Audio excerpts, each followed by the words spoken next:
pagiging abala ang usapan. Candidate ako dyan.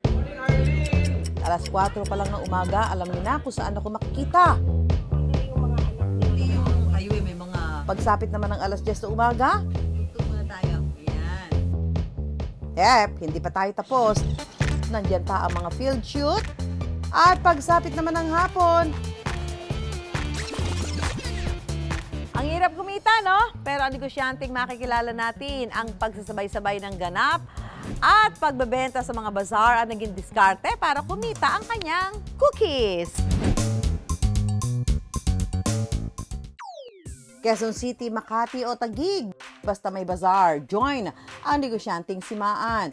Mahilig kasi ako makinig ng mga podcast, manood ng mga videos. Meron cookie shop owners, kita ko nagbabazar sila. Sabi ko, why not itry ko rin? Nakipag-coordinate ako sa mga organizers. Nagtanong-tanong ako kung ano yung malapit and maganda yung location. Purely online kasi talaga kami. So sa online, ang ino-offer lang namin is 6-pack and 12-pack. Pagdating naman sa bazaar, nag-o-offer kami ng single pack, 6-pack din and 12-pack. Mukha mang simpleng cookies ang kanyang paninda, pahirapan daw ang pagsisimula ni Maan dahil pinili niyang maging kakaiba. Ang available na cookies sa market is yung chocolate chip, diba? Kami, we wanted to go outside the norm. We wanted to offer something unique. Oatmeal cookies kasi dessert siya na can satisfy you at the same time being healthy and with less guilt. Ang ideyang oatmeal ang gawing sangkap sa kanyang cookies na kuha rin ni Maan online. Nagkaroon kasi ng trend nung sa TikTok na overnight oats, na-addict kami doon. Nagkaroon kami ng stock na maraming rolled oats. Inisipan namin ng pwede namin paggamitan. So ako, nag-bake ako ng oatmeal cookies. May mga biro na, uy, ang sarap nito, pwedeng ibenta, which I did. Ang inakala niyang madaling simulan, pahirapan pala para makausad. Sinasabay ko lang siya noon sa corporate job ko. Sa umaga, nag-work ako. Then pagdating ng hapon, paggawa ng dough and then pag-bake. May mga times na in-underestimate ko yung orders, naubusan ako ng dough na nagagawa.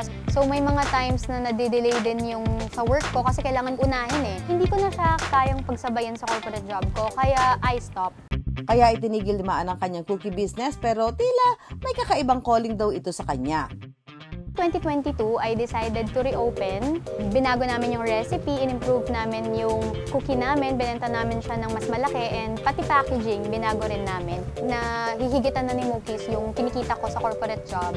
So, yun yung parang sign ko. After almost 6 months of operating, I decided na mag-full-time na. Matapos mag-let go sa kanyang corporate job at mag-full-time sa kanyang cookie business, agad daw naging sweet success. Nung nagsisimula pa lang kami, for a week, siguro yung 200 cookies, ganyan 500 cookies. Ngayon, isang araw, nakaka-accommodate na kami ng 1,000 cookies. Yung 20,000, kaya na namin siya ng isang araw lang. Kung tutuusin, wala naman daw kakaiba sa paggawa ng oatmeal cookies si Maan. Unang paghahaluin ng butter at asukal, saka isa-isang ilalagay ang bawat itlog. Kapag ready na ang wet ingredients, sunod namang ilalagay ang harina. Dahil nga oatmeal ang pangunahing sangkap ni Maan, mas maraming rolled oats ang kanyang inilalagay sa cookie dough. Ang diskarte sa paggawa ng cookie dough, kinakailangan muna itong ilagay sa freezer ng 1 oras hanggang magdamag bago hulmahin para mas maging chewy ito.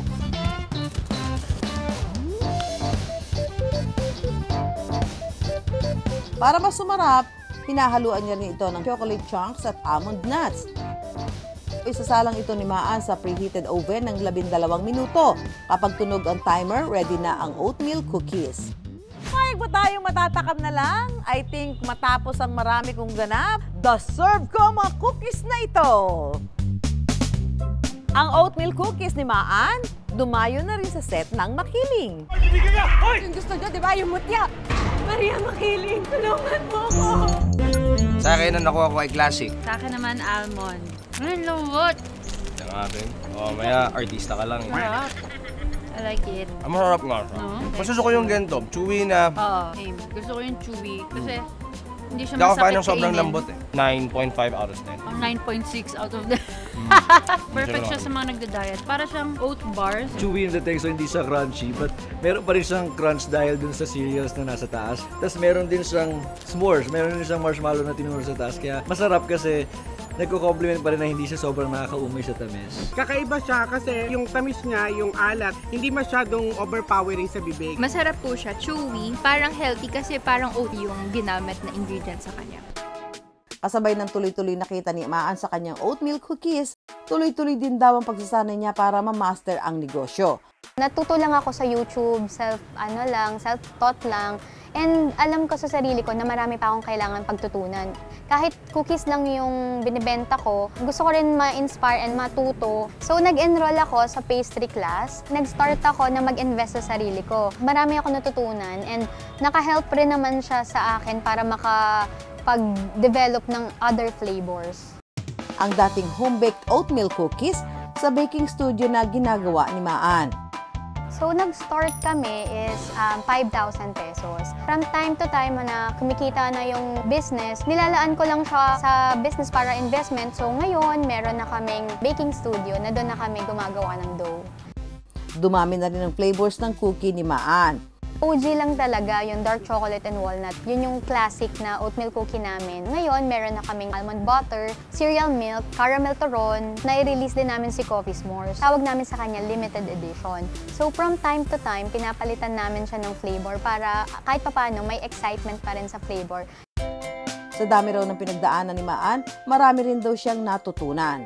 Nahirapan ako paghahanap ng tao and pag-delegate ng task. Noon, dinadoubt ko yung makapag hindi ako yung gumawa, mag-deteriorate yung product. Pero I learned na kailangan kong mag-delegate talaga ng task and kailangan ko lang ng patience, tapos mag-trust dun sa tao. Life-changing talaga, nakakapag-focus na ako sa admin tasks and marami na akong time to look for bazaars. Naglabas ako sa comfort zone ko, mas na-prove ko sa sarili ko na kaya ko palang gumawa ng business.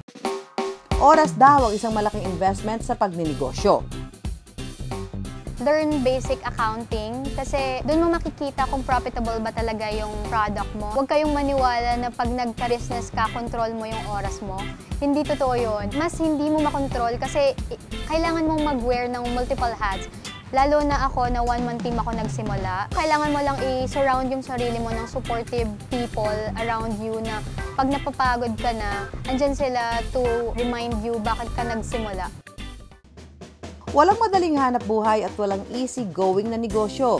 Ano man ang balak pasukin, maglaan ng sapat na oras at buong pusong pagtutok.